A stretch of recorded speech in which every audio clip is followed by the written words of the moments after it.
चलो लास्ट क्या पढ़ा थे अपन, मरुस्थल की आकृतियां। और मरुस्थल की आकृतियों में हमने क्या पढ़ा था, सीफ तक हम पहुंच गए थे, है ना। तो इसको पूरा करके अपन आज था जो है मैदान के बारे में बात भी करने वाले, मैदान को भी पूरा पढ़ लेंगे। तो जहां से हमने छोड़ा था हम वहीं से बात करेंगे। हम पढ़ रहे थे थार मरुस्थल में बनने वाली या मरुस्थल में बनने वाली जो स्थलाकृतियां हैं उनको, और उसमें अपन जो है बात कर रहे थे बालू का स्तूप के प्रकारों के बारे में। कितने प्रकार हो गए, 3 या 4? 4 हुए, चौथा चल रहा है कि चौथा हो गया आई थिंक। अनुप्रस्थ, अनुदैर्य, बरखान और सीफ, ये 4 अपने हो चुके हैं। मैं लिखवा देता सीफ के बारे में पूरा। अब जो अपन बात करेंगे, देखो सीधा प्रश्न आ जाएगा, हॉकी स्टिक के समान दिखने वाला बालू का स्तूप है तो आप कहेंगे सीफ। या वह बालू का स्तूप कौन सा है जिसका निर्माण बरखान के निर्माण के अर्धचक्र में होता है, या जब बरखान का निर्माण हो रहा हो, है ना, और उसकी एक भुजा बन जाए और एक भुजा रह जाए अधूरी, तो कौन सा बालू का स्तूप बनेगा? तो आप कहेंगे सीफ। क्या बनेगा? सीफ प्रकार का बालू का स्तूप बनेगा। अब हम चलते हैं यहां से आगे और नेक्स्ट हम बात यहां पे चलते हैं आगे, बात करते हैं। एक ऑनलाइन कमेंट आ रहा है कि सर 5 मिनट रुक जाया करो, पानी पीने दिया करो। तो जो साथी, हाँ बोतल लेके आओ अपनी पानी की, है ना। अरे तुम्हारी बात, तुम तो ऑफलाइन हो, मैं ऑनलाइन की बात कर रहा हूं। तो घर बैठे हुए हैं, तुम तो मोबाइल लेके चले जाओ किचन में, कौन मना कर रहा है? जो ऑफलाइन वाले, सॉरी ऑनलाइन वाले हैं। चलो, मैंने कल भी कहा था, आज भी कह रहा हूं कि वो फिक्स फिर स्लो कर रहा है। जैसा कि क्लास रहती है उसमें क्या होता है, फिर टाइमिंग फिर कम शो होता है ना, फिर वो दिक्कत है। चलो आगे बढ़ते हैं। तो नेक्स्ट जो हम बात करेंगे बालू का स्तूप की, वो बात करेंगे नेबखा। क्या बात करेंगे? नेबखा। देखो नेबखा क्या है, तो सीधा सा इसका आंसर है कि झाड़ियों के पीछे बनने वाला बालू का स्तूप। तो ऐसा बालू का स्तूप, जैसे मान लो कि मरुस्थल के अंदर कोई झाड़ी है ये, ठीक है, और इसके पीछे जब आपका रेत का जमा होता है, ठीक है, और जो बालू का स्तूप बनेगा उसे हम कहेंगे नेबखा। क्या कहेंगे? नेबखा। तो झाड़ियों के पीछे बनने वाला बालू का स्तूप कौन सा है? तो आप कहेंगे नेबखा। लिखो इसमें नेबखा, नेबखा, और लिखो यह झाड़ियों के पीछे बनने वाला बालू का स्तूप है। यह झाड़ियों के पीछे बनने वाला बालू का स्तूप है। यह झाड़ियों के पीछे बनने वाला बालू का स्तूप है। किसके से बन रहा है ये? झाड़ियों के पीछे ये आपका बनता है, ठीक है। नेक्स्ट हम बात करेंगे, जो अगला बालू का स्तूप आएगा वो आएगा हमारा सब्र काफीज। कौन सा आएगा? सब्र काफीज। तो जो भी आप ये शब्द पढ़ रहे हो ये सारे बाहर के हैं ना, सब्र काफीज। देखो जो आपका नेबखा है वो तो बन रहा था एक झाड़ी के पीछे, लेकिन जो सब्र काफीज बनेगा ये बनेगा झाड़ियों या जो घास होती है उनका पूरा समूह होगा, और उस समूह के चारों ओर जब आपका रेत का जमा होगा, रेत का जमा होगा, और जो बालू का स्तूप बनेगा उसे हम क्या कहेंगे? उसे हम कहेंगे सब्र काफीज। तो नेबखा सिंगल झाड़ी में बन रहा है, जबकि सब्र काफीज पूरे समूह के चारों तरफ बनता है। तो लिखो सब्र काफीज, सब्र काफीज, और लिखें यह झाड़ियों व घास समूह, यह झाड़ियों व घास समूह के चारों ओर बनने वाला, यह झाड़ियों व घास समूह के चारों ओर बनने वाला बालू का स्तूप है। यह झाड़ियों व घास समूह के चारों ओर बनने वाला बालू का स्तूप है। कहां बन रहा है ये? चारों तरफ बन रहा है। किसके चारों तरफ बन रहा है? जो झाड़ियां हैं, जो घास समूह आपके हैं, उनके चारों तरफ आपका बनता है। कौन सा वाला? तो मूल जो अंतर है वो क्या है? नेबखा और इसमें। नेबखा बनेगा सिंगल झाड़ी के पीछे, और जो सब्र काफीज बनेगा वो बनेगा चारों तरफ। क्लियर? चलें आगे बढ़ते हैं। यहां से इसको चाहे तो बना सकते हैं आप, वैसे तो कोई बनाने की आवश्यकता है नहीं, समझ में आ रहा अपने को, है ना। आगे बढ़ेंगे यहां से। नेक्स्ट हम जो बात करेंगे, अगला आएगा आपका पैराबोलिक। क्या आएगा? पैराबोलिक। तो पैराबोलिक एक आपका जो है आकृति है ना। तो पैराबोलिक जैसे हिंदी में कहेंगे परवलयिक, तो पैराबोलिक ऑब्लिक आपका लिख देना परवलयिक बालू का स्तूप। पैराबोलिक ऑब्लिक परवलयिक बालू का स्तूप। अब जो पैराबोलिक आकृति है किसी होती है, नाव की। कैसी होती है? नाव की। या आप ये कह सकते हैं कि जैसे हेयरपिन होती है, हेयरपिन जो होती है कुछ इस प्रकार की होती है, तो ये हेयरपिन के आकृति का बालू का स्तूप है। इसमें क्या होता है कि जो दोनों छोर हैं, जो दोनों साइड के किनारे हैं, वो ऊंचे उठे होते हैं और बीच का भाग क्या होता है? नीचा होता है। तो सीधा प्रश्न पूछ लेगा कि हेयरपिन की आकृति का बालू का स्तूप कौन सा है? तो क्या बताओगे आप? आप कहोगे पैराबोलिक या परवलयिक। लिखो साथियों, लिखो इसमें पैराबोलिक ऑब्लिक परवलयिक बालू का स्तूप,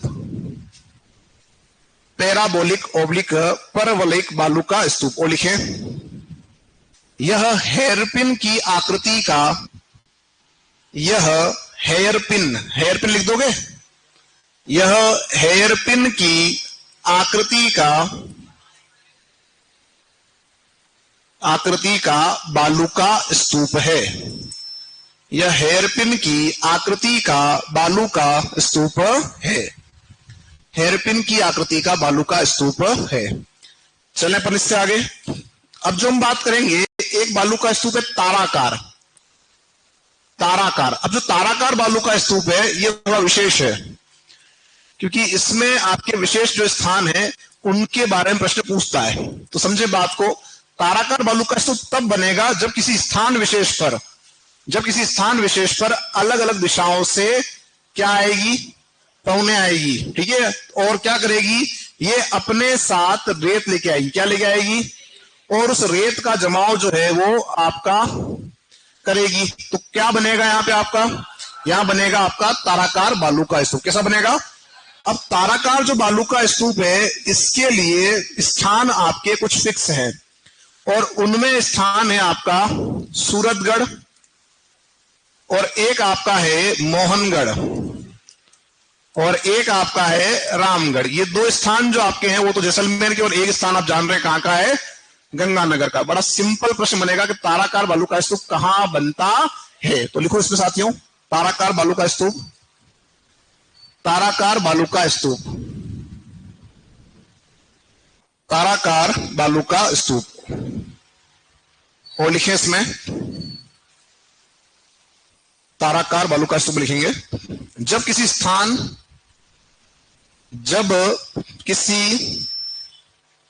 स्थान पर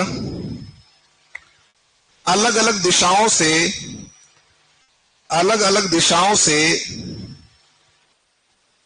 पवन आती है,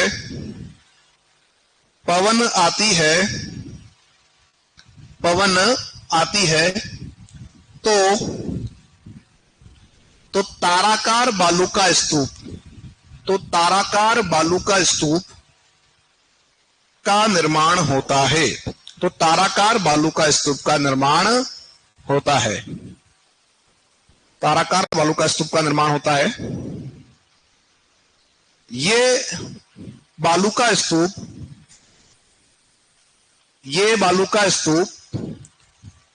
सूरतगढ़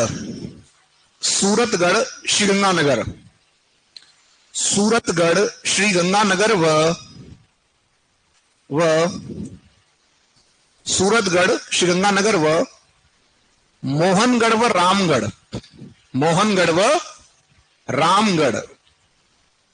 मोहनगढ़ व रामगढ़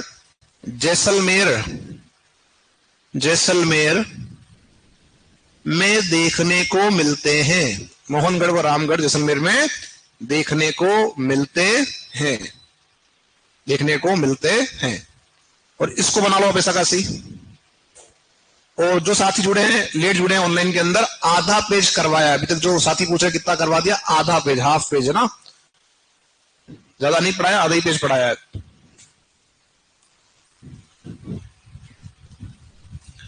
सूरतगढ़, मोहनगढ़, रामगढ़, ये स्थानों के नाम याद रखना कि सीधे ही प्रश्न पूछेगा भाई यहाँ कौन से बालू का स्तूप मिलते हैं, तो आप बताएंगे यहाँ पे ताराकार बालू का स्तूप मिलते हैं। और ताराकार तब बनेगा जब अलग अलग दिशाओं से आपकी पवनें आएगी, हवाएं आएगी, और क्या करेगी? रेत का जमाव करेगी। भाई बालू का स्तूप में इंपोर्टेंट क्या है? बालू। बालू होगी तो बालू का स्तूप बनेगा, बाकी नहीं बनेगा। चलो बीच में प्रश्न पूछते रहेंगे आज, क्योंकि 2-3 दिन से बहुत दिन हो गया है, वो दिन से प्रश्न अपन नहीं कर पा रहे हैं। मैं आज पूरे मूड में हूं कि आज प्रश्न उत्तर किए जाएंगे, तो तैयार है ना, अचानक किसी का भी नंबर आ सकता है ना। और पहली शुरुआत बालिकाओं से करेंगे, है ना। क्या कहते हो आप लोग? हाँ, लेडीज फर्स्ट कहते हो, ठीक है, कोई बात नहीं। चलो आगे बढ़े, ये हो गया आप लोगों का। अगला जो आपका बालू का स्तूप है वो है नेटवर्क बालू का स्तूप। क्या है? नेटवर्क बालू का स्तूप। अब नेटवर्क क्या है? तो आप देखते हैं कि कई सारे जो कंप्यूटर है वो आपस में जुड़े हुए हैं, है ना। और उसका जो जाल होता है उसे क्या बोलते हैं? नेटवर्क बोलते हैं।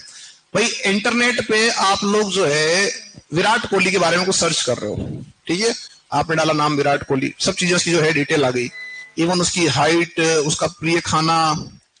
ये जो ऑनलाइन साथी हैं क्या वो सुन पा रहे हैं? ये भी एक, हाँ एक बार कमेंट कर देना, ऑनलाइन जो है क्या वो सुन पा रहे हैं क्या?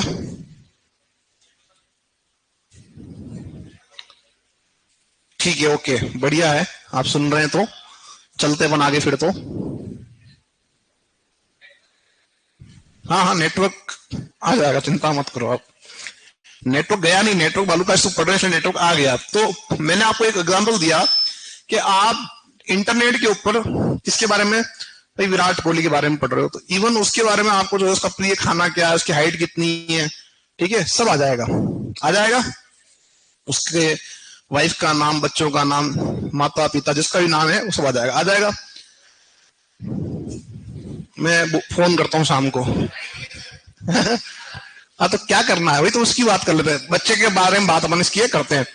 अब आप एक बात बताओ कि आपने विराट कोहली जो है वो डाला और आपके पास जो डिटेल आई है वो कहां से आई? किसी और ने वो डाली तब आई, यानी कंप्यूटर जुड़े हुए आपस में। अब जैसे भाई ने कहा कि साहब वो जो है उसके बेटे का फोटो नहीं आया, तो कहने का ये मतलब हुआ कि अगर वो डालेंगे, अपलोड करेंगे तो चीजें आप तक पहुंचेगी। अरे हाँ या ना? ठीक है, तो जुड़े हुए हैं, क्या है चीजें, कंप्यूटर सारे जुड़े हुए। भी आपने अपने जो है कोई आईडी बना दी है ना सोशल मीडिया के ऊपर, और आपको तब जो है तब आपके बारे में जानकारी प्राप्त होगी दूसरे को जब आपने वो जानकारी शेयर की हुई गई। अरे हाँ या ना? समझ में आ रही बात? तो इस बात को ध्यान रखना है कि सब कंप्यूटर आपस में जुड़े हुए, उससे क्या बोलते हैं, एक तरह से नेटवर्क बोलते हैं। वैसे ही यहां पर क्या है कि जो नेटवर्क बालू का स्तूप है ये लंबी दूरी पर फैले हुए बालू का स्तूप है। कैसे है ये? तो सीधा प्रश्न पूछेगा कि लंबी दूरी पर फैले बालू का स्तूप कौन से हैं या क्या कहलाते हैं। दो बातें हो गई, एक तो हम कह रहे हैं लंबी दूरी, और एक मैंने बताया था सर्वाधिक ऊंचाई। लंबी दूरी और दोनों अलग अलग हैं। लंबी दूरी वाले कौन से हैं और सर्वाधिक ऊंचाई वाले कौन से हैं? अनुदैर्ध्य। कितने हो सकते हैं ऊंचे? ये 60 मीटर। कहां मिलते हैं? जैसलमेर और बाड़मेर क्षेत्र आपका है। वैसे मूल रूप से जैसलमेर वाला जो इलाका है आपने देखा था, सम जैसलमेर का पोर्शन वहां। तो जो आपका नेटवर्क बालू का स्तूप है इसके बारे में एक प्रश्न पूछ सकता है कि ये कहां मिलते हैं। ये मिलते हैं हनुमानगढ़ व हरियाणा। कहां मिलते हैं?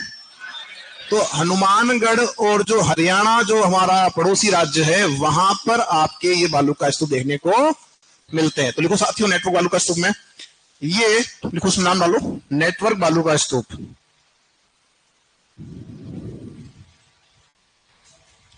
ये लंबी दूरी पर फैले बालू का स्तूप है। ये लंबी दूरी पर फैले बालू का स्तूप है।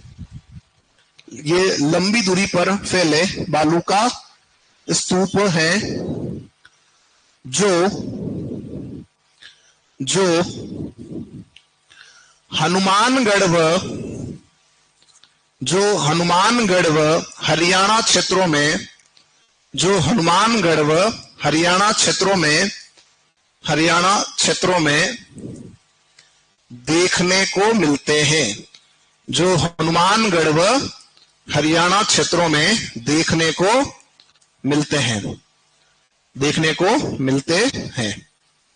कंप्लीट सभी का यहां तक? कितने हो गए संख्या में? 9। अगला लिखो आप नंबर।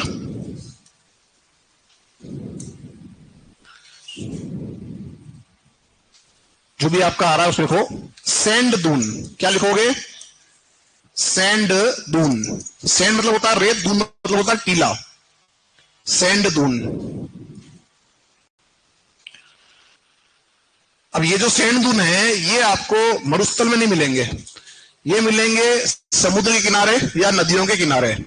तो समुद्र के किनारे या जो बनते हैं नदियों के किनारे वो बालू का स्तूप कौन से आपके, वो आपके कहलाएंगे सैंड दून। जैसे हमारे राजस्थान में भी जो नदियां बड़ी है जिनमें रेत की मात्रा ज्यादा है ना, वहां पर ये आपको मिल जाएंगे। या अगर हम बात करें भारत की तो गंगा उसके किनारे मिल जाएंगे। बाकी जो समुद्र के जितने भी हमारे जो तटवर्ती इलाके हैं जहां रेत की दिखता है, समुद्र का जो तट होता है साथियों वो भी दो प्रकार से हम बांट सकते हैं, एक तो होता है रेतीला, एक होता है पथरीला। समझ में आ रही बात? अगर हम दिमाग लगाएं सब पूरे जो तट होते हैं वो सब रेतीले होते हैं, नहीं, कुछ तट ऐसे भी होते हैं जो कैसे होते हैं, पथरीले होते हैं। ठीक है, तो जो रेतीले तट होते हैं उनमें आपके बालू का स्तूप मिलेंगे। तो लिखो साथियों सैंड दून। देखिए ये बालू का स्तूप, ये बालू का स्तूप, ये बालू का स्तूप समुद्र व नदियों के किनारे, समुद्र व नदियों के किनारे बनते हैं। ये बालू का स्तूप समुद्र व नदियों के किनारे बनते हैं, समुद्र व नदियों के किनारे बनते हैं। कंप्लीट सभी का? तो ये कुछ प्रमुख बालू का स्तूप जो हमसे पूछ सकता है एग्जाम में वो हमने यहां पे पढ़ लिए। और हमारे जो स्थलाकृतियां थी मरुस्थल की वो भी हमारी हो चुकी है कंप्लीट। अब आप डालेंगे हेडिंग अन्य तथ्य। मरुस्थल में कुछ बातें हमको और करनी है, तो आप डालेंगे हेडिंग अन्य तथ्य, अन्य तथ्य, अन्य तथ्य। अब जब आप मरुस्थल की बात करते हैं तो आप मरुस्थल के इस भाग को देखें और मरुस्थल के इस भाग को देखें, ये दो अलग अलग भाग है। एक जो भाग है आपका जिसको हम यहां देख रहे हैं, इस वाले भाग को हम कहते हैं थली, क्या कहते हैं, और इस वाले भाग को हम कहते हैं तली। दोनों बातों को सुनना समझना। ये जो भाग है ये शेखावटी वाला क्षेत्र जिसे हम कह रहे थे उच्च भूमि का इलाका, किसका कह रहे थे इसको अपन, इसको हम कह रहे थे उच्च भूमि का क्षेत्र यानी बांगड़, जहां बाढ़ का पानी नहीं पहुंच रहा था। ठीक है, तो क्या हो जाएगा वो थली। और ये जो आपका इलाका है तली वाला, इसमें आपका आता है बाड़मेर का दक्षिणी भाग और आपके जालोर का इलाका, जहां नदी कौन सी है, लूनी। ठीक है, और उसकी वजह से क्या होता है, यहाँ पे बाढ़ की स्थिति बनती है। तो ये भाग कैसा है, ये भाग आपका है निम्न भूमि का, कैसा इलाका है, जहां पर क्या हो रहा है, यहाँ पर आपको जो है प्रतिवर्ष बाढ़ की स्थिति देखने को मिल जाती है, या पानी का जो है जमाव यहाँ पर आपको देखने को मिलता है। तो जो भाग उच्च भूमि का है उसे हम क्या बोल रहे हैं, तली। कौन आ रहा है इसके अंदर, शेखावटी। और जो भाग आपका जो है तली का है उसमें कौन आ रहा है, आपका बाड़मेर और आपका जालोर का इलाका आ रहा है। और यहाँ नदी कौन सी है, लूनी। और एक ऐसा है निम्न भूमि का क्षेत्र है। यहीं से एक और प्रश्न बन जाता है कि बताइए मरुस्थल का ढाल किस दिशा से किस दिशा की ओर है, किस दिशा की ओर ढाल है, मरुस्थल का ढाल किस दिशा की ओर है, कौन सी दिशा में, ये दिशा कौन सी होगी भाई, नदी यहां से बह रही है, नदी आपकी जो है लूनी वो यूं बह रही है, तो ये दिशा कौन सी है, ये दिशा कौन सी है, दक्षिण पूर्व पश्चिम।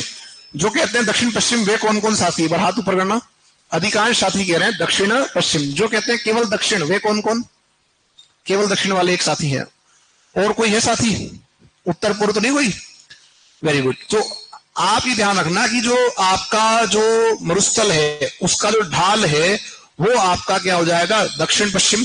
अगर प्रश्न ऐसे पूछता है कि मरुस्थल का ढाल है उत्तर दक्षिण पूर्व पश्चिम, तो दक्षिण। और अगर दिशाएं साथ में दे रखी है तो हम ये देख रहे हैं कि नदी जो हमारी बह रही है वो इस तरह से बह रही है, दक्षिण पश्चिम की ओर जा रही है। ठीक है, तो सिंगल दिशा है तो क्या हो जाएगा, दक्षिण। और अगर ग्रुप में है तो क्या हो जाएगा, दक्षिण पश्चिम। बात समझ में आ रही है? ठीक है, तो लिखो इसमें अन्य तथ्य में पहला लिखो थली, थली। और लिखो यह उच्च भूमि का क्षेत्र है, यह थली में लिखना ना, यह उच्च भूमि का क्षेत्र है, उच्च भूमि का क्षेत्र है जहां जहां बाढ़ का पानी नहीं पहुंचता। यह उच्च भूमि का क्षेत्र है जहां बाढ़ का पानी नहीं पहुंचता ना, फ्लड, बाढ़ का पानी नहीं पहुंचता।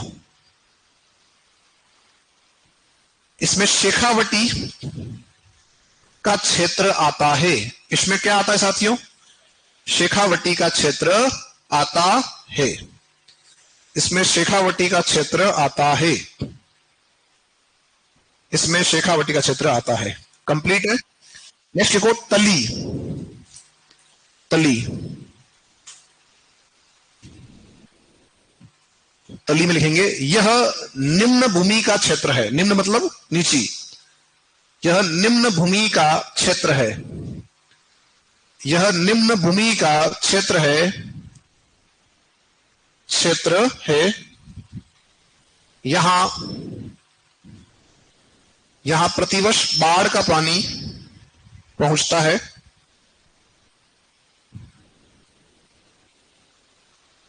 बाढ़ का पानी पहुंचता है। इसमें दक्षिणी बाड़मेर व इसमें दक्षिणी बाड़मेर व जालोर का क्षेत्र आता है। जालोर का क्षेत्र आता है। ब्रैकेट में कर देना लूनी का प्रवाह क्षेत्र। लूनी का प्रवाह क्षेत्र। लूनी का प्रवाह क्षेत्र। अपन जब आगे पढ़ेंगे लूनी तो ध्यान रखना इसी क्षेत्र के लिए एक शब्द और उपयोग में लेंगे, वो है रेल ओब्लिक नाड़ा। रेल या नाड़ा के नाम से भी इस क्षेत्र को हम जानते हैं। ये क्या क्षेत्र है? ये लूनी की बाढ़ से प्रभावित इलाका है। ये ध्यान रखना। तब मैं वापस पूछूंगा कि साहब इस शब्द के लिए जो हमने जो ये स्थान जिसकी हम बात कर रहे हैं रेल नाड़ा, उसके लिए हमने क्या शब्द उपयोग किया था? पहले क्या किया था? यहां पे तली कर रहे हो और वहां क्या करोगे? रेल और नाड़ा। ठीक है। तो ये जो नदी की हम बात कर रहे हैं, नदी कौन सी थी? लूनी। कौन सी थी? अब लिखो एक नेक्स्ट पॉइंट लिखो, पीवना। पीवना क्या है? सांप है। सांप लिखो पीवना। और लिखो ये मरुस्थल में मिलने वाला सांप है। यह मरुस्थल में मिलने वाला सांप है। क्या है साथियों? ये मरुस्थल में मिलने वाला सांप है। और आपने इसके बारे में सुना हो या नहीं सुना? सुना देता हूं कि ऐसा कहते हैं कि यह सोते हुए व्यक्ति के बराबर जाके बैठ जाता है और उसकी सांस को पी लेता है। पी लेता है मीन्स उसकी सांस में क्या करता है? जहर को छोड़ता है। ठीक है। और उसमें क्या बोल रहे हैं? सब सांसों को पी रहा है। और कहते हैं जिस व्यक्ति को पीवना पी गया, उसके जो जबड़ा होता है ऊपर वाला, अंदर मुंह के अंदर जो ऊपर वाला जबड़ा होता है, वहां होता है एक छाला। उस छाले में होता है जहर। अगर वो छाला फूटा तो क्या होगा? जहर कहां जाएगा? शरीर के अंदर। और व्यक्ति क्या हो जाएगा? मर जाएगा। तो ऐसा कहते हैं जिस व्यक्ति को पीवना पी गया होता है उसे रात्रि, एक तो क्या करते हैं उसको रखते हैं अंधेरे में। कहां रखते हैं?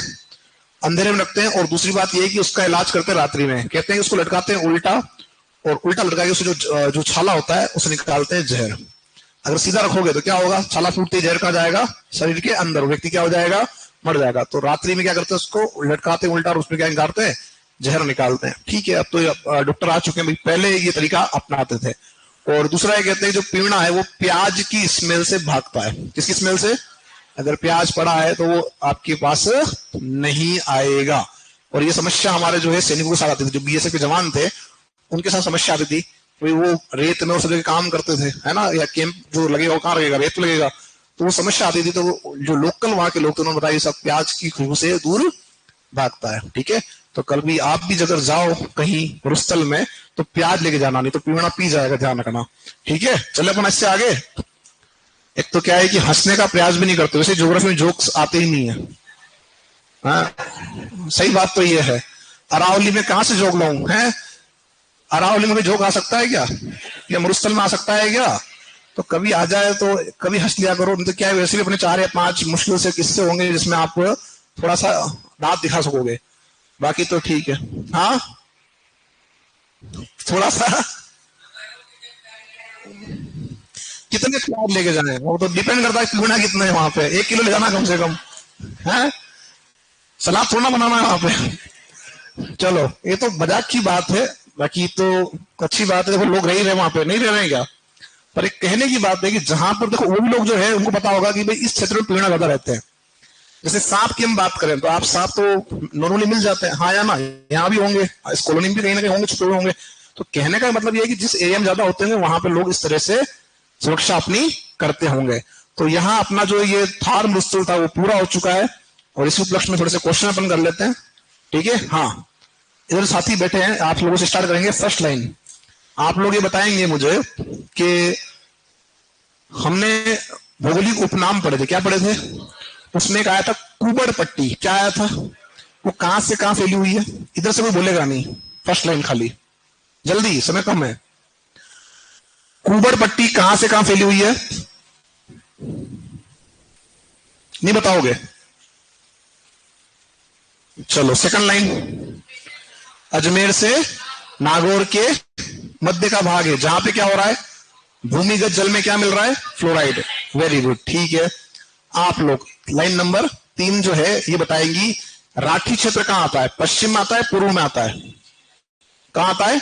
पश्चिम में आता है। क्या विशेषता राठी क्षेत्र की, तुम बताओ कोने में, क्या विशेषता राठी क्षेत्र की? कोई विशेषता है राठी की?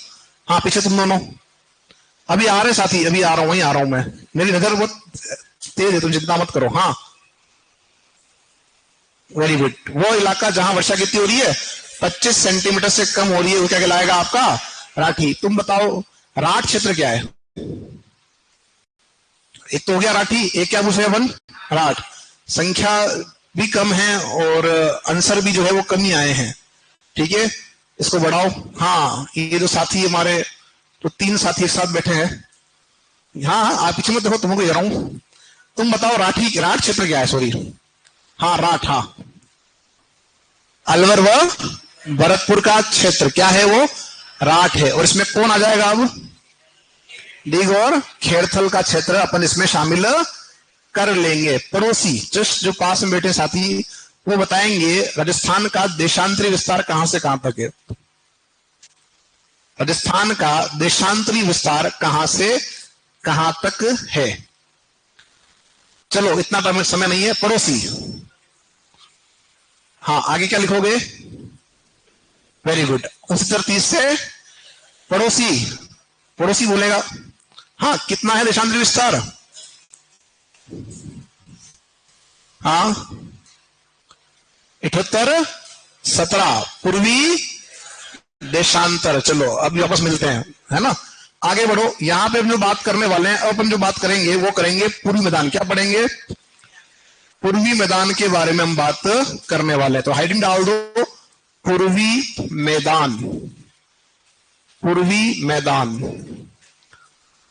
पूर्वी मैदान, पूर्वी मैदान, ठीक है। और जो ऑनलाइन साथी उनके लिए क्वेश्चन है कि वो भी कहते हैं हमारे से प्रश्न पूछा करो, तो बड़ा सिंपल क्वेश्चन है कि राजस्थान में इंसेलबर्ग का उदाहरण क्या है, कमेंट करें। चलो यहां आ जाओ। अब देखो साथियों, जो मैदानी भाग है उसकी अगर हम बात करते हैं तो वो मैदानी भाग कहां आ रहा है, वो भाग आ रहा है आपके अरावली के पूर्व की ओर। कहां आ रहा है, कोई भी मैदानी भाग जो है उसका निर्माण कौन करेगा, नदियां, कौन करेगा, नदियां करेगी, ठीक है। हालांकि जो मरुस्थल होगा वहां पे हवा करती है, पर यहाँ जो हमारे क्षेत्र है इसमें क्या करेगी, नदियां। नदियां निकल कहां से रही है, तो नदियां आ रही है, एक तो आपका जो है ये क्षेत्र अरावली, कौन सा इलाका है ये, राजस्थान में नदियां कहां से आ रही है, अरावली से आ रही है साहब। तो एक तो ये क्षेत्र जिसे हम कह रहे हैं अरावली, और एक क्षेत्र और है जो आपका एमपी में, कहां है, एमपी में है, और इसका नाम क्या है, तो इसका नाम है विंध्याचल। तो राजस्थान में जो आपका मैदानी भाग है उसका निर्माण अरावली और विंध्याचल से आने वाली नदियां करती है। राजस्थान में अगर हम बात करें तो दक्षिण का जो भाग है राजस्थान के, वहां पर जो नदी है वो है माही, और माही की सहायक नदियों द्वारा निर्मित मैदान को हम कहते हैं माही बेसिन। और बेसिन मतलब क्या होता है, मैदान। ये इलाका, इस पूरे इलाके को हम जानते हैं, दिख तो आपको छोटा सा रहा है, इस पूरे को हम कहते हैं चंबल बेसिन। क्या कहते हैं, जो चंबल और चंबल की सहायक नदियों के द्वारा निर्मित है।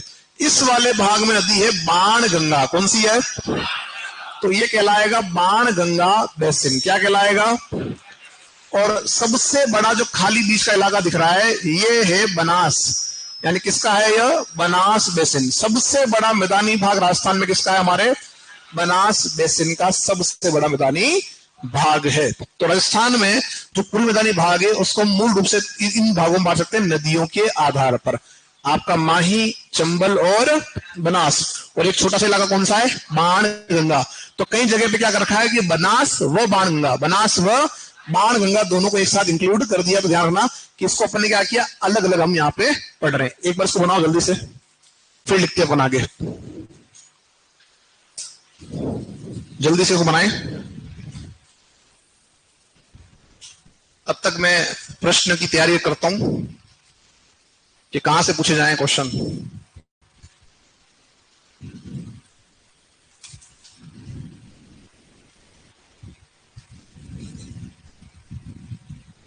बिल्कुल, जो साथी ऑनलाइन आंसर दिए हैं वो अच्छे। सांबर जिल नहीं है, इंसेलबर्ग। सांबर जिल तो किसका है, बोल्सन का। किसका एग्जाम्पल है, बोल्सन का एग्जाम्पल है। बिल्कुल, जिन लोगों ने माउंट आबू 56 की पहाड़ियां कहा है, बिल्कुल सही है, वेरी गुड। बहुत सारे आंसर आए हैं, इक्का दुक्का छोड़ के सभी सही है।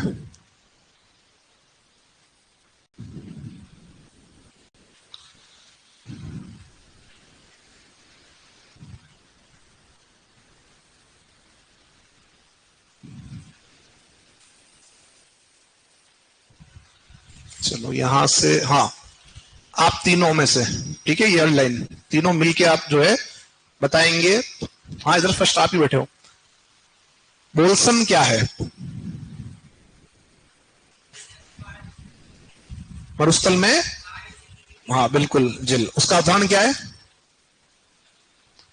बोल्सन का उदाहरण क्या साथी,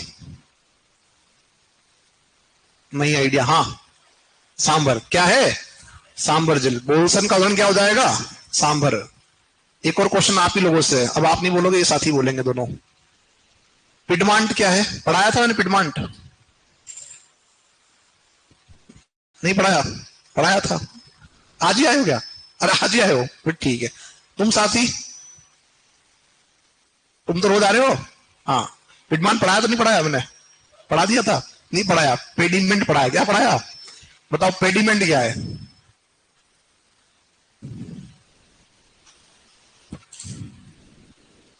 अभी आ रहा हूं, उधर ही आ रहा हूं।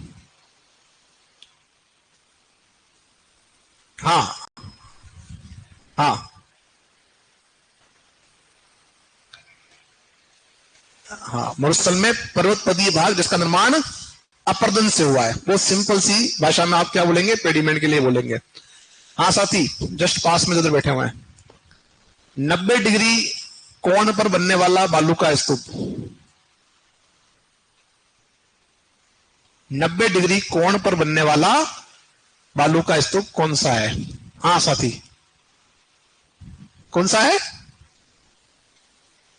अनु धैर्य। तुमने क्या बोला साथी, हाँ इधर 90 डिग्री कोण पर, नहीं जस्ट पीछे, हाँ अनुप्रस्थ, कौन सा है, अनुप्रस्थ है। चलो अभी अपन आ रहे हैं आगे, ये हो गया, जल्दी करें उसको, हो गया सबका, आगे बढ़े। चलो अगले प्रश्न की हम बात बाद में करेंगे, इसको भी लिखेंगे अपन। किसका बाकी है, जल्दी करो।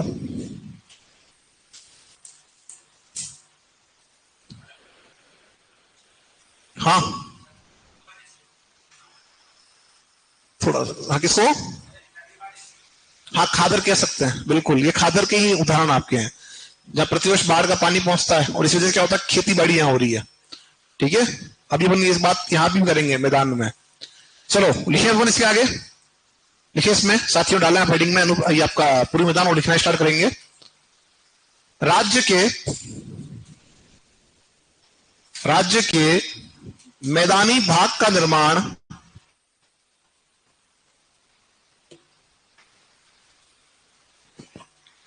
राज्य के मैदानी भाग का निर्माण अरावली व विंध्यांचल, अरावली व विंध्यांचल, अरावली व विंध्यांचल पर्वतमालाओं से, पर्वतमालाओं से, पर्वतमालाओं से, मालाओं से निकलने वाली नदियों के द्वारा हुआ है।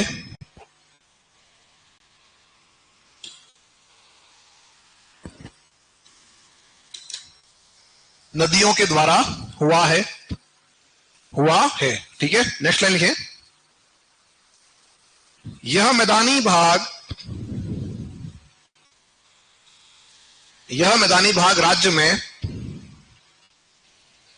राज्य में सर्वाधिक जनसंख्या घनत्व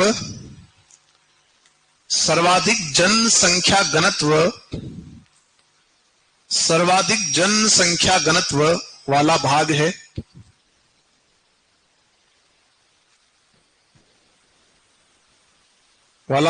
साथ ही यह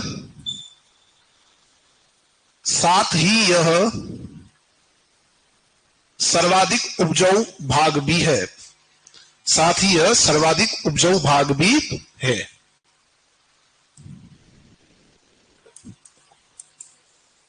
नेक्स्ट लाइन लिखें, इस मैदानी भाग को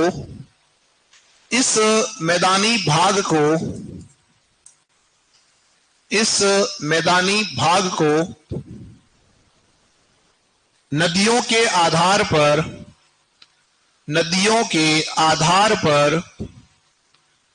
निम्न भागों में बांटा जाता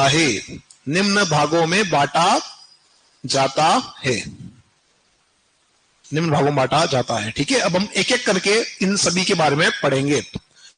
सिंपल बिंदु है, ज्यादा कोई विशेष इसमें दिक्कत वाली बात है नहीं, क्योंकि कुछ बातें तो आप पहले पढ़ चुके हो, अब उसी को क्या करेंगे, लिंक करते हुए चलेंगे। ठीक है, तो यहां से प्रश्न आता है तो ये है कि पूरे में पूरे नंबर आने फिक्स है हमारे, इसमें कोई एक भी नंबर कटने की संभावना नहीं है।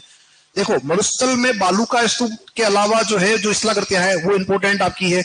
बालू का स्तूप आते हैं, साथ में शिलाकृतियों के बारे में पूछ सकता है, तो वहां हमको पता होना चाहिए किसका आकार कैसा बन रहा है और किसी विशेषता क्या है। मैदानों में तो बहुत सिंपल सी बात है, नदियां हैं और झीलें पूछ सकता है, और कोई विशेषता इसकी दे रखी हो तो वो पूछ सकता है, और पूछे हुए क्वेश्चन है। तो पहला जो हमारा आ रहा है माही बेसिन, ये कहाँ आ रहा है, दक्षिण राजस्थान में। दक्षिण राजस्थान का मतलब ये हुआ कि जो उदयपुर संभाग हमारा है उसका दक्षिणी हिस्सा, और इसमें जिले कौन से आपके हैं, तो आप सब जानते हैं कि इसमें साहब बांसवाड़ा, इसमें आपका डूंगरपुर, और इसमें आपका प्रतापगढ़, और इसमें आपका सलूम्बर। ये जो जिले आपके हैं ये कहां आ रहे हैं आपके, ये आ रहे हैं माही बेसिन के अंदर आपके आ रहे हैं। और इसमें एक जिला हम और डालेंगे, दक्षिणी उदयपुर, क्योंकि जो खेरवाड़ा जो बेल्ट है जहां से निकल रही है सोम, वो कहां आ रहा है, उदयपुर के अंदर आ रहा है। तो ये जिले किसमें आ रहे हैं, माही बेसिन में आ रहे हैं। अब दूसरी बात कि मैदानी भाग है, तो मैदानी भाग में मिलेगी मिट्टी, क्या मिलेगी, और यहां जो मिट्टी मिलेगी वो कौन कौन सी मिट्टी है। तो ध्यान ये रखना कि जब भी नदी पढ़ रहे हो तो नदियों के द्वारा जो जमा की गई मिट्टी होती है उसे हम कहते हैं जलोढ़। क्या बोलते हैं, जलोढ़, जैसे हम कह रहे हैं एलुवियल सोइल के नाम से हम जानते हैं, तो जलोढ़ मिट्टी यहां पर मिलेगी। और जो हमारा प्रतापगढ़, जो हमारा बांसवाड़ा कुछ भाग है, वहां पर मिट्टी काली भी है, कैसी है, काली भी है। और जो आपका डूंगरपुर बांसवाड़ा है, जो हमारा राज्य कृषि विभाग है, राजस्थान जो कृषि विभाग हमारा है, जिसने मिट्टी को बांटा 14 भागों में, पता है आप लोगों को राजस्थान की मिट्टियों को कितने भागों में बांटा है, ऑफिशियली 14 भागों में। उसमें से एक मिट्टी आपकी है लाल लोमी, और वो लाल लोमी आपके जो है उस रिकॉर्ड के अनुसार मिलती है डूंगरपुर बांसवाड़ा में। कहां मिलती है, हालांकि यह मिट्टी डूंगरपुर बांसवाड़ा के साथ में आपके सलूम्बर वाले क्षेत्र में भी आपकी पाई जाती है, पर जो ऑफिशियल रिकॉर्ड है उस रिकॉर्ड के अकॉर्डिंग मिट्टी केवल कहां मिलती है, डूंगरपुर बांसवाड़ा।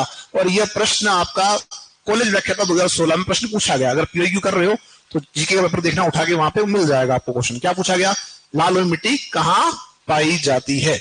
चलो अपन आगे, जब मिट्टी हमारे पास है तो हम क्या करेंगे, इसमें फसल उगाएंगे। क्या उगाएंगे, तो मैदानी भाग है तो फसल भी आप यहां पर प्राप्त करेंगे। और जो बांसवाड़ा आपका है, इसको आप जानते हो कि मक्का के लिए प्रसिद्ध है। किसके लिए है, माही कंचन, माही धवल, ये आपने सुना होगा। इसी बेल्ट में चावल भी उगाते हो, कौन सा उगाते हो, माही सुगंधा। क्या उगाते हो, माही सुगंधा है, चंबल है, जीरा है। एक और यहाँ का जो वागड़ क्षेत्र है, ये इस वागड़ क्षेत्र में अगर आप में से कोई बैठा हो यहाँ पे, कुमोद का चावल आता है, मोटा सा होता है, थोड़ा सा घटिया क्वालिटी का होता है, लेकिन मोटा चावल होता है। क्या बोलते हैं उसको, कुमोद या कुमुद का चावल के नाम से हम जानते हैं। तो चावल की कृषि आप यहाँ कर रहे हो। साथ ही में जो आपका बांसवाड़ा है, ये राजस्थान में सर्वाधिक किसका उत्पादन करता है, तुअर, जिसे हम कहते हैं अरहर। क्या बोलते हैं, तो उसका उत्पादन कर रहा है। इसी बेल्ट में आप जो है और क्या उगा रहे हो, कपास। क्या उगा रहे हो, कपास भी उगा रहे हो। और देखो गेहूं तो हम पूरे राजस्थान में उगा ही रहे हैं, ठीक है, तो ये उगा रहे हो। इसके अलावा जो आपके हैं उड़द मूंग, ये आप यहाँ पे प्राप्त करो। और अभी वर्तमान में फोकस कहां चला गया है, फोकस चला गया सोयाबीन पे। कहां चला गया है, तो जो भी किसान अभी आपके दक्षिण राजस्थान या दक्षिण पूर्वी राजस्थान के हैं, उनका फोकस कहां चला गया, सोयाबीन पे। किसको देख के, क्योंकि पड़ोस में एमपी है, तो एमपी के किसानों को देख के हम क्या कर रहे हैं, यहाँ पर सोयाबीन उगाना चालू कर रहे हैं। इसके बाद अगर हम देखें तो जो ये आपका मैदानी भाग है बना माही बेसिन का, इसके जो उपभाग है, इन उपभागों को आपने पहले ही पढ़ लिया। इन उपभागों को आप पहले ही पढ़ के आए हैं। ये उपभाग कौन कौन से हैं, तो एक तो आपने पढ़ा था 56 का मैदान, याद आ रहा है कि नहीं आ रहा है, 56 का मैदान। तो जब हमने पढ़ रखा है तो हमको केवल नाम लिखना है, बाकी सब बातें हम पहले ही कर चुके हैं। और दूसरा हमने क्या पढ़ा था, कांठल का मैदान। तो 56 का मैदान और कांठल का मैदान, ये दो मैदानी इसके उपभाग हैं, ठीक है। और बाकी जो पुष्प क्षेत्र आपने पढ़ा था वो सब क्या है, वो इसी के पार्ट है। लेकिन मैदानी भाग केवल हमारे पास कौन से फेमस है, ये दो। समझ में आ रही बात, तो लिखना स्टार्ट करो फटाफट से। नंबर 1 लिखो माही बेसिन और इसको उतारो। आप बिल्कुल पूर्व जो मैदानी भाग है उसी का आपका जो उपभाग है पहला, वो आपका है माही बेसिन।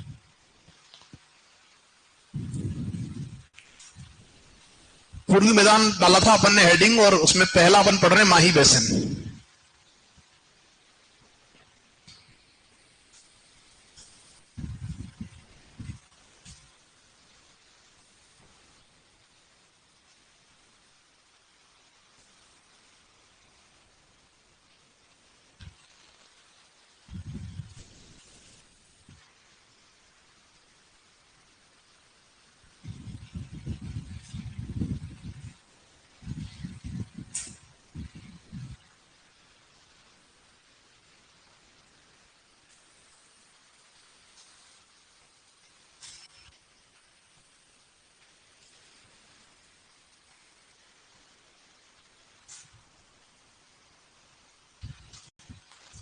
चलो प्रश्न पूछ रहे थे अपन ना, वापस प्रश्नों पे आते हैं।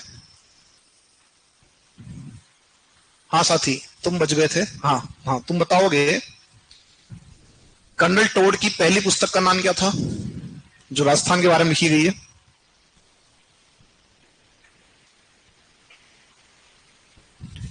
अरे बोलने दो। हाँ चलो पीछे, क्या नाम है किताब का, तुम बताओ साथी, केप में जो the annals and antiquities of Rajasthan. कब आई थी किताब, 1829 में। कब आई थी, हाँ। आप बताओगे पड़ोसी, विलियम फ्रैंकलिन की किताब का नाम क्या था। चलो पीछे, आप बताओ, विलियम फ्रैंकलिन की किताब का नाम क्या था पड़ोसी, तुम्हारे से पीछे। हाँ लास्ट जो साथी बैठे, लास्ट लाइन। हाँ, the military memories of George Thomas. किताब कब आई थी, 1805 में। ठीक है, वेरी गुड। साथी तुम बताओगे पड़ोस में, राजस्थान का 32वां जिला कौन सा और कब बना।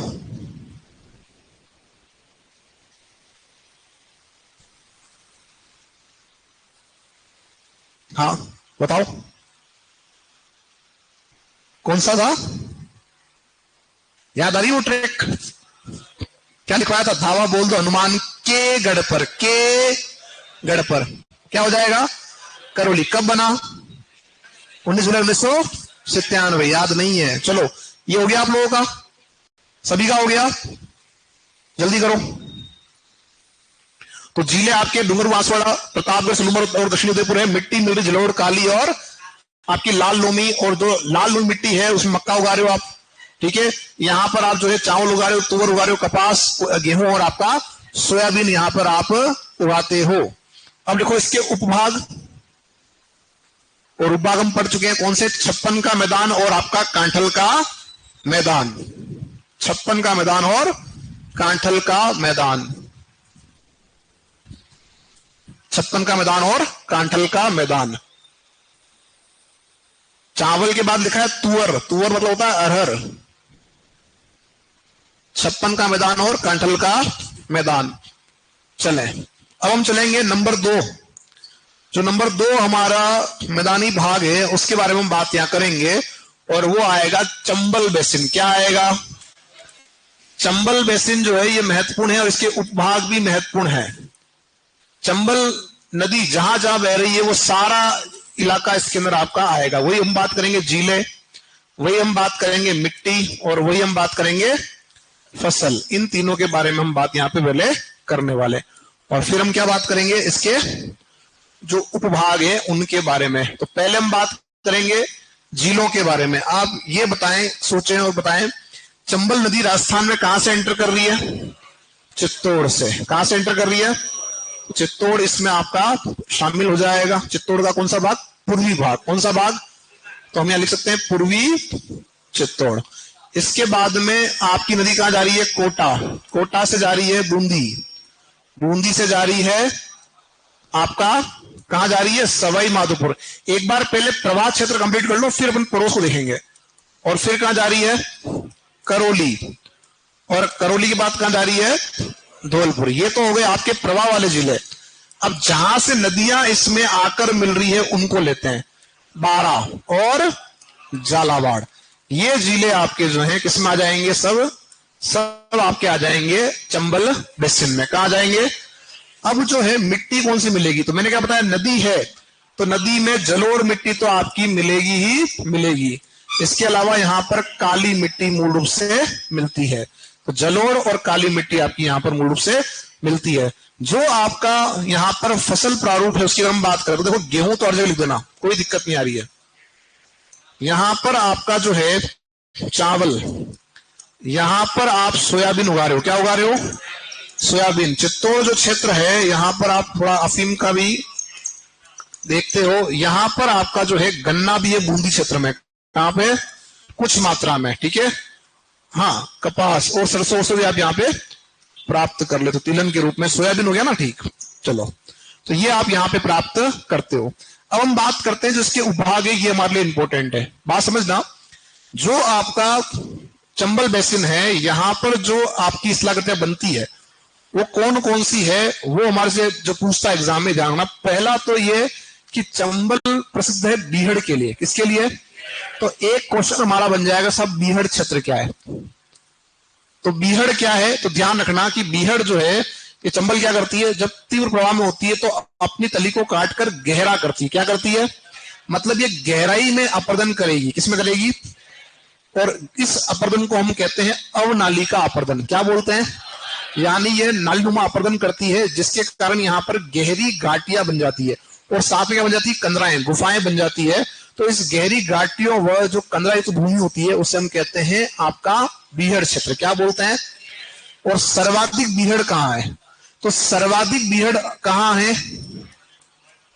तो सर्वाधिक बीहड़ जो आपके हैं वो वर्तमान रिपोर्ट के अकॉर्डिंग कोटा में है। किसी गाइड में अगर सभी माधोपुर पढ़ रहे हो तो चेंज कर देना, नया रिकॉर्ड के अकॉर्डिंग क्या है? कोटा। मैं इसलिए बोलता हूं बार बार ये अपडेशन जो है वो जरूरी है ज्योग्राफी के अंदर। कोटा फर्स्ट स्टेप, पहले किसको हम करते थे काउंट? सवाई माधोपुर को। पर अब क्या हो रहा है, कोटा के बाद आपका आ रहा है सवाई माधोपुर। ठीक है, ये आपको ध्यान रखना है कि सर्वाधिक जो आपसे पूछेगा आपका कि सर्वाधिक आपका बीहड़ क्षेत्र कहाँ है, तो आपका बताएंगे, आप बताएंगे कोटा के अंदर आपका सर्वाधिक है। उसके बाद हम चलते हैं यहीं से एक और आगे बात करते हैं कि बीहड़ के साथ ही में यहां एक और जो है आपका स्थलाकृति बनती है जिसे हम कहते हैं उत्खात भूमि। क्या बोलते हैं? उत्खात भूमि को हम कहते हैं, एक और नाम देते हैं बेडलैंड। ठीक है, अब ये खुद ही बोल रही है भूमि कैसी है? खराब है। अब भूमि खराब तब होगी जब वो हो जाएगी उबड़ खाबड़। चंबल नदी जब तीव्र प्रवाह में होती है तो वो क्या करती है, तब वो अपर्दन करती है इस तरह से क्षैतिज। ये जो अपर्दन था वो कैसा है? ऊर्ध्वाधर। कैसा है? यह गहराई में कर रही थी। और जो आपका यहां पर उत्खात भूमि हो रहा है वो क्या हो रहा है? क्षैतिज अपर्दन। जब चंबल नदी तीव्र प्रवाह में होती है तो वो क्या करती है? तेज गति से बहती है और जो तली होती है उसको काट के उबड़ खाबड़ कर देती है। और उस उबड़ खाबड़ भूमि को हम क्या बोलते हैं? हम कहते हैं उत्खात भूमि, जो सर्वाधिक कहां मिलती है? करौली में। कहां मिलती है? करौली के अंदर आपको देखने को मिलती है। एक और बात ध्यान रखना, यहां से आगे एक और जो विशेषता इसकी है वो है आपका डांग। डांग क्या है? तो जो आपका चंबल है उसका जो हम कह सकते हैं अपर्दन से प्रभावित क्षेत्र, चंबल के अपर्दन से प्रभावित क्षेत्र क्या कहलाएगा? डांग कहलाएगा। यहां दो बातें पूछता है, एक तो पूछता है डांग की रानी और एक रानी का राजा भी होगा। तो रानी कौन सी है? करौली को कह रहे हैं। डांग की रानी करौली और डांग का राजा धौलपुर। बात समझ में आ रही है? तो ये कुछ विशेषताएं हमसे प्रश्न में एग्जाम में पूछ सकता है। लिखना स्टार्ट करोगे, इसको डालो हेडिंग में चंबल बेसिन, चंबल बेसिन। बाकी मैं लिखवाऊंगा अभी आपको, पहले लिखो तीन बातें। चंबल बेसिन, चंबल बेसिन तो लिखो इसमें जिले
हो गया आप लोगों का यहां तक?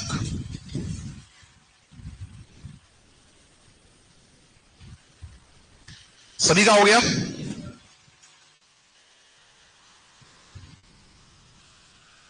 चलो कुछ बाकी रह गए थे प्रश्नोत्तरों में, पहले उनसे बात करते हैं, फिर अपन इसके आगे जो है उपभाग जो है नेक्स्ट क्लास में लिखेंगे। हाँ वहां तो हो गया था, 2 लाइन तो हो गया था। हाँ इधर पीछे से जो थर्ड लाइन है, आप लोगों का नंबर नहीं आया शायद, आई थिंक उधर जो बैठे कोने में, इधर वाली लाइन का ना, तो सेकंड लास्ट लाइन है वो बताएंगे। हाँ आप दोनों ही बैठे।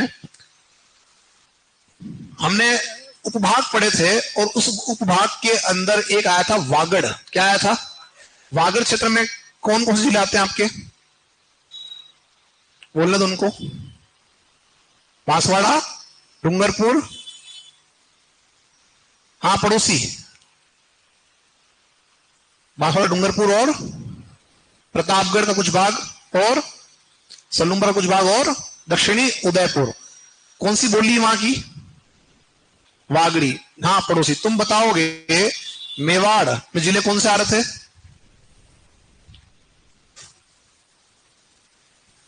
मेवाड़ जिले कौन से आ रहे थे? मेवाड़ के अंदर कोई नहीं आ रहा है? आगे आप दोनों बताओ मेवाड़ जिले कौन से आ रहे हैं? राजसमंद, भीलवाड़ा, ठीक है। और कुछ बच रहा है? प्रतापगढ़। कौन सा? प्रतापगढ़। हाँ साथी तुम बताओगे शेखावटी में जिले कौन से आ रहे हैं? बड़ा सिंपल क्वेश्चन है तो। लड्डू कौन सा? सीकर, चूरू और झुंझुनू। हाँ आगे जो साथी हैं आप बताओ ढूंढार में कौन कौन आ रहा है?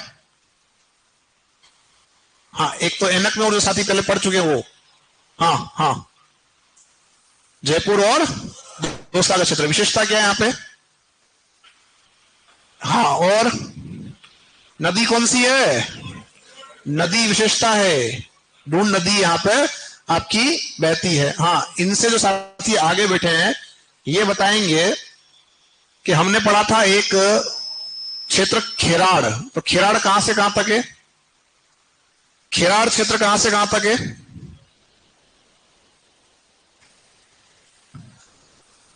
जल्दी बताओ। खेराड़ कहां से कहां तक फैला हुआ है? कहीं नहीं है। हाँ इधर से आप तीनों नहीं है खेराड़। हाँ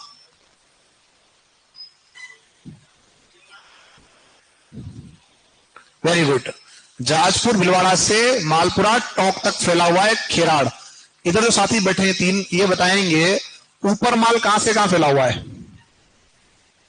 याद नहीं है हमारे को। हाँ आगे आप तीनों, चित्तौड़ के भैंसुरगढ़ से भिलवाड़ा के बिजोलिया तक, ठीक है। हाँ आप तीनों बताएंगे हाड़ौती क्षेत्र, कोटा, बूंदी, बारा और झालावाड़। बड़ा सिंपल प्रश्न है ये, है ना। अब आप बताएंगे इधर दोनों ब्रज क्षेत्र कहां है। ब्रज क्षेत्र भरतपुर और धौलपुर, याद नहीं है अपने को, है ना। हाँ साथी मेवात, मेवात कहां आ रहा है, कहां आ रहा है। हाँ साथी मेवात कहां आ रहा आगे, आपसे पीछे वाले। अलवर भरतपुर का भाग, कौन सा भाग जो सीमा बनाता है किससे। ये साथी नहीं आएंगे एग्जाम में, अपने वकील जाना एग्जाम देने। हाँ पड़ोसी तुम बताओ, लाठी सीरीज कहां से कहां फैली है। हाँ पड़ोसी, हाँ वेरी गुड, कहां से कहां है। पोकरण से मोहनगढ़ तक फैली है। आप बताओ मालानी क्षेत्र, मालानी क्षेत्र कहां से कहां है। हाँ आगे साथी तुम बताओ मालानी क्षेत्र कहां है। पीछे जो साथी बातें कर रहे हैं वो रुक जाएं, अब इनको बोले आंसर देने दें। हाँ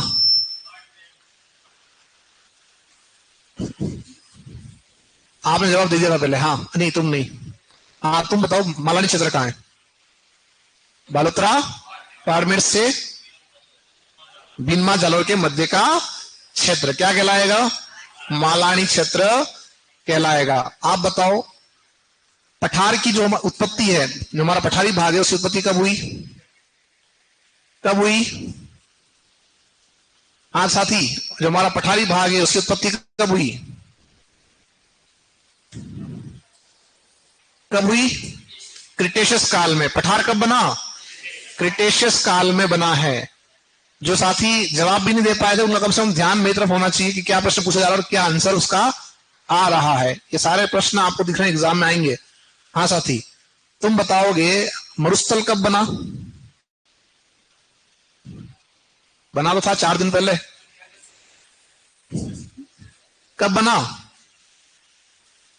इसी बोर्ड बनाया था अपन ने 4 दिन पहले। हाँ इधर बालिकाओं मरुस्थल कब बना, प्लायोसिन से प्लिस्टोसिन, प्लायोसिन से प्लिस्टोसिन में बना है और टेटिस सागर के स्थान पर बना है। कल बात वापस करूंगा आपसे, ठीक है, कल वापस पूछूंगा। याद नहीं है, याद करके आना है ना।